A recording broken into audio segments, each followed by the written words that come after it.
नमस्ते। आप देख रहे am selection point YouTube channel, जहां पर आपको करवाई जाती है सरकारी भर्ती परीक्षाओं की तैयारी।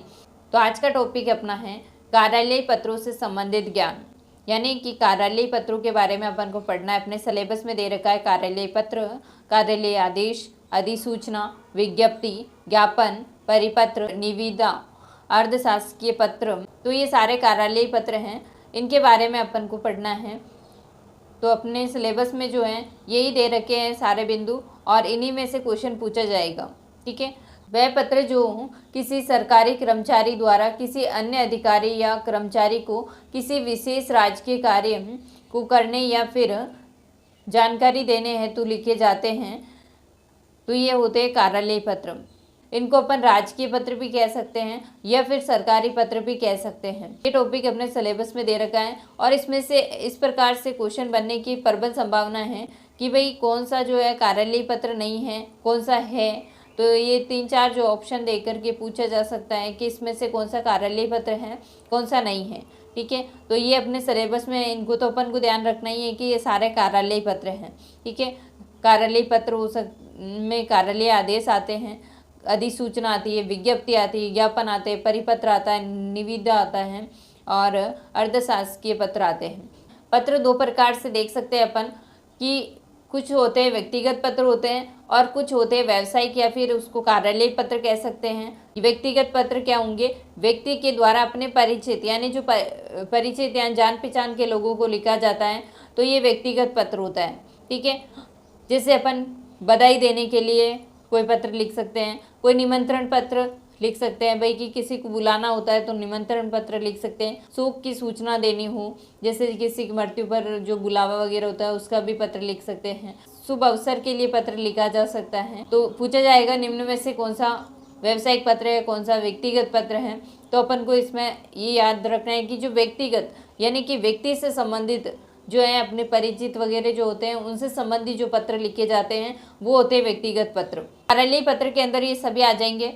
कार्यालय आदेश है, अधिसूचना है, विज्ञप्ति है, ज्ञापन है, परिपत्र है, निविदा है, अर्धशासकीय पत्र है। ठीक है। ये सारे व्यावसायिक या फिर कार्यालय पत्र के अंदर आते हैं। तो अच्छे पत्र की जो विशेषता है, भाई अच्छे पत्र की विशेषता क्या हो सकती है? अच्छे पत्र के अंदर ये विशेषता हो सकती है कि सरलता होनी चाहिए उसके अंदर, है ना। दूसरी स्पष्टता होनी चाहिए, और तीसरा है संक्षिप्तता होनी चाहिए उसके अंदर।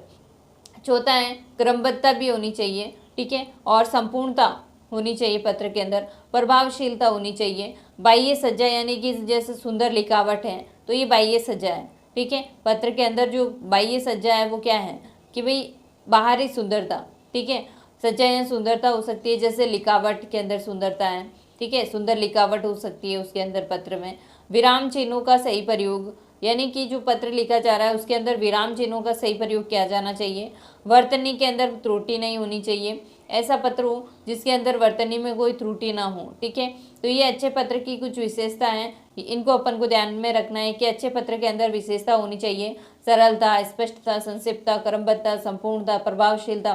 बाह्य सज्जा के अंदर सजावट आ जाएगी, बाह्य सज्जा में विराम चिन्हों का सही प्रयोग हो जाएगा। वर्तनी के अंदर त्रुटि नहीं होनी चाहिए। अच्छे पत्र की विशेषता है ये सारी। कुछ महत्वपूर्ण बातें हैं जिनको अपन को देखना है। ठीक है। कि सामान्यतः पत्र क्रमांक का उल्लेख सबसे ऊपर किया जाता है। तो ये बात याद रखनी है कि पूछा जा सकता है कि पत्र क्रमांक का उल्लेख पत्र के अंदर कहाँ लिखा जाता है, तो सबसे ऊपर लिखा जाता है। ठीक है। सामान्यतः कार्यालय या व्यावसायिक पत्र ऐसे होते हैं जिसके अंदर सबसे ऊपर जो है भेजने वाले का कार्यालय का पूरा पता लिखा जाता है। पत्र के दाईं ओर पत्र लिखने का जो दिनांक है वो इस प्रकार से लिखा जाना चाहिए, यानी ऐसे जैसे तारीख है, महीना है, फिर वर्ष है, इस तरह से लिखा जाना चाहिए।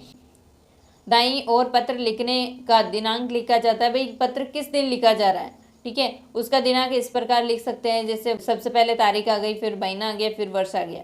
एक याद रखना है कि भाई जिस व्यक्ति या कार्यालय को पत्र लिखा जा रहा है उसका नाम, पदनाम और पूरा एड्रेस ये लिखा जाता है बाईं ओर। ठीक है।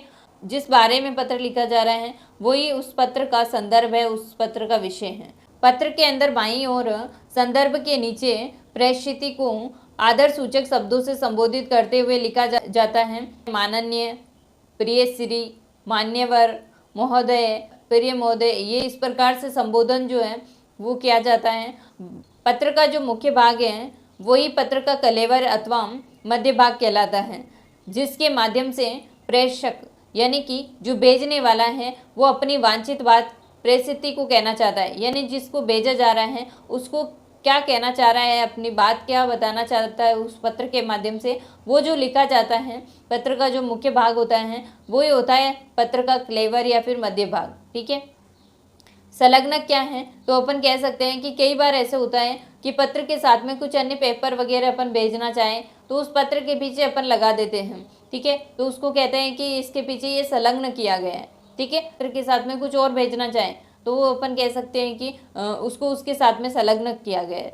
ठीक है, अपन पत्र के अंदर कहाँ बताए भाई इसके पीछे ये लगाया हुआ है, तो इसकी सूची पत्र की मुख्य जो प्रति होती है उसके अंदर बाईं तरफ पत्र के क्लेवर के बाद में लिखी जानी चाहिए कि भाई ये अपन ने इसके पीछे लगाया है। जैसे अपन कहते हैं ना कि कोई अर्जी वगैरह लिख करके उसके पीछे अपन आधार कार्ड की फोटोकॉपी लगा रहे हैं या कुछ और लगा रहे हैं तो वो नीचे लिख देते हैं। ठीक है, तो एक प्रकार से पत्र हो गया, कौन सा, प्रार्थना पत्र हो गया, है ना। प्रार्थना पत्र के नीचे अपन ये लिख रहे हैं भाई कि ये मैंने इसके साथ में संलग्न किया है। तो यही प्रकार से अपन ये कह सकते हैं कि कार्यालय पत्र में भी यही होता है। पहले तो वो जो चीज़ बताना चाह रहा है वो लिखा जाएगा, उसके बाद उसके नीचे बाईं ओर जो है वो लिखा जाएगा कि क्या क्या इसके पीछे और लगाया गया है। ठीक है, पत्र के अंत में शिष्टाचार सूचक शब्दों का प्रयोग किया जाता है। ये शिष्टाचार सूचक शब्द क्या है, ये एक प्रकार से अपन कहते हैं ना एप्लीकेशन लिखते हैं नीचे लिख देते हैं धन्यवाद, है ना, तो ये शिष्टाचार सूचक शब्द है। धन्यवाद लिख सकते हैं, सादर लिख सकते हैं, शुभकामनाएं लिख सकते हैं। तो ये जो पत्र लिखने वाला होता है लेखक, वो अंत में अपना क्या कर देता है, हस्ताक्षर कर देता है और साथ में नाम लिख देता है, नाम सहित हस्ताक्षर कर देता है, यानी नाम लिख करके हस्ताक्षर कर देता है। हस्ताक्षर से पहले शिष्टता सूचक शब्द जैसे भवद्य लिख सकते हैं, आपका विश्वास पात्र लिख सकते हैं या व्यवनिष्ठ हो सकता है। तो ये बहुत सारे ऐसे शब्द हैं जिसको कि जो पत्र लिखने वाला होता है वो अपने नाम और हस्ताक्षर लिखने से पहले इसको लिखता है। ठीक है, कार्यालय आदेश के ढांचे को, प्रारूप को अपन समझ लेते हैं भाई किस प्रकार से लिखा जाता है कार्यालय आदेश। ज़्यादातर जो कार्यालय पत्र हैं वो इसी कार्यालय आदेश के आधार पर लिखे जाते हैं। तो अपन को सारे जो पत्र हैं कार्यालय पत्र उसको लिखने का एक तरीका आ जाएगा। ठीक है, तो कैसे कैसे लिखा जाता है, कहाँ पर क्या चीज़ लिखी जाती है, ये ज़्यादातर जो है वहीं पर लिखा जाता है। कार्यालय आदेश जैसे लिखते हैं वही कार्यालय पत्र जिस प्रकार से लिखा जाएगा वही कार्यालय आदेश होता है। ठीक है, जो कार्यालय आदेश है ये दिया जाता है उच्च अधिकारी अपने अधीनस्थों को देता है। ठीक, आदेश दिया जा रहा है तो आदेशात्मक भाषा होगी और यह आदेश जो है नियुक्ति से संबंधित हो सकते हैं, स्थानांतरण से संबंधित हो सकते हैं या पदोन्नति से संबंधित हो सकते हैं या अवकाश की स्वीकृति या अस्वीकृति से संबंधित हो सकते हैं। तो ये कुछ आदेश हो सकते हैं। इस प्रकार से कार्यालय आदेश जो है वो कौन सी शैली में लिखा जाता है, तो याद रखना अन्य पुरुष शैली के अंदर कार्यालय आदेश लिखे जाते हैं। ये कार्यालय आदेश का ढांचा है, यानी किस प्रकार से कार्यालय आदेश लिखा जाता है। तो सबसे पहले कार्यालय का नाम लिखा जाता है, उसका एड्रेस लिखा जाता है, उसके बाद इधर बाईं ओर जो है क्रमांक लिख देते हैं और दाईं ओर जो है पत्र में वो दिनांक लिखी जाती है। फिर नीचे कार्यालय आदेश, भाई क्या है ये कार्यालय आदेश है, वो कार्यालय आदेश लिख करके नीचे जो है मुख्य विषय वस्तु लिख दी जाती है जिसको पत्र का कलेवर या फिर मध्य भाग बोला जाता है। जो चीज़ यानी कि पत्र के अंदर लिखा क्या जा रहा है, किस बारे में लिखा जा रहा है ये पत्र, उसका यहाँ पर लिख देते हैं सारा। और उसके नीचे जो है जो आदेश जारी कर रहा है, भाई कार्यालय आदेश है तो कार्यालय आदेश जारी करने वाले अधिकारी के नाम और हस्ताक्षर वगैरह और पद नाम यहाँ पर लिखा जाता है। कई बार पत्र की प्रति अन्य व्यक्तियों के पास में भी भेजी जाती है तो प्रेषित का नाम पता एक ही पंक्ति के अंदर यहाँ पर लिख दिया जाता है, यानी भाई किस किस को ये और पत्र भेजना है। ठीक है, इसकी प्रति किस किसके पास में जानी चाहिए, उनका नाम और उसका पता एक ही पंक्ति के अंदर यहाँ पर लिख दिया जाता है। भाई 1 नंबर इसको भेजना है, 2 नंबर इसको भेजना है, 3 नंबर इसको भेजना है, इस तरह से लिख दिया जाता है। फिर बाद में वापस अपने हस्ताक्षर कर देते हैं यहाँ पर ये अधिकारी। ठीक है, तो इस प्रकार से कार्यालय आदेश लिखा जाता है। तो जो सारे कार्यालय पत्र हैं ज़्यादातर इसी फॉर्मेट में लिखे जाते हैं। सरकार के राजपत्र या गजट में प्रकाशित होने वाली सूचना अधिसूचना कहलाती है। ठीक है, तो ये पूछा जा सकता है कि भाई सरकार के राजपत्र या गजट के अंदर प्रकाशित होने वाली सूचना क्या कहलाती है, तो अधिसूचना कहलाती है। अनुस्मारक या फिर स्मरण पत्र क्या है? तो किसी भी पूर्व में भेजे गए पत्र का उत्तर प्राप्त नहीं होता है तो उस पत्र की याद दिलाते हुए किसी भी कार्य को करवाने के लिए पुनः पत्र लिखते हैं तो उसको कहते हैं अनुस्मारक पत्र या फिर स्मरण पत्र। ठीक है, ये बहुत इंपॉर्टेंट है, इसको याद रखना। दो शब्द आते हैं पत्र के अंदर, एक तो होता है प्रेषित शब्द और एक प्रेषक शब्द। इसके अंदर बच्चों को बहुत बार कंफ्यूजन बना रहता है कि प्रेषित कौन है और प्रेषक कौन है। ठीक है, तो प्रेषक जो होता है वो भेजने वाला होता है और प्रेषित जो है जिस व्यक्ति को पत्र भेजा जा रहा है यानी प्राप्तकर्ता हो सकता है। कि जो परिपत्र होते हैं और कार्यालय आदेश होते हैं, अधिसूचना होती है, कार्यालय ज्ञापन होते हैं, ये सारे जो है अन्य पुरुष शैली के अंदर लिखे जाते हैं। तो बहुत बार नॉर्मल क्वेश्चन बन जाता है कि परिपत्र कौन सी शैली में लिखा जाता है, तो अन्य पुरुष शैली में। कार्यालय आदेश किस शैली में लिखा जाता है, तो अन्य पुरुष शैली में।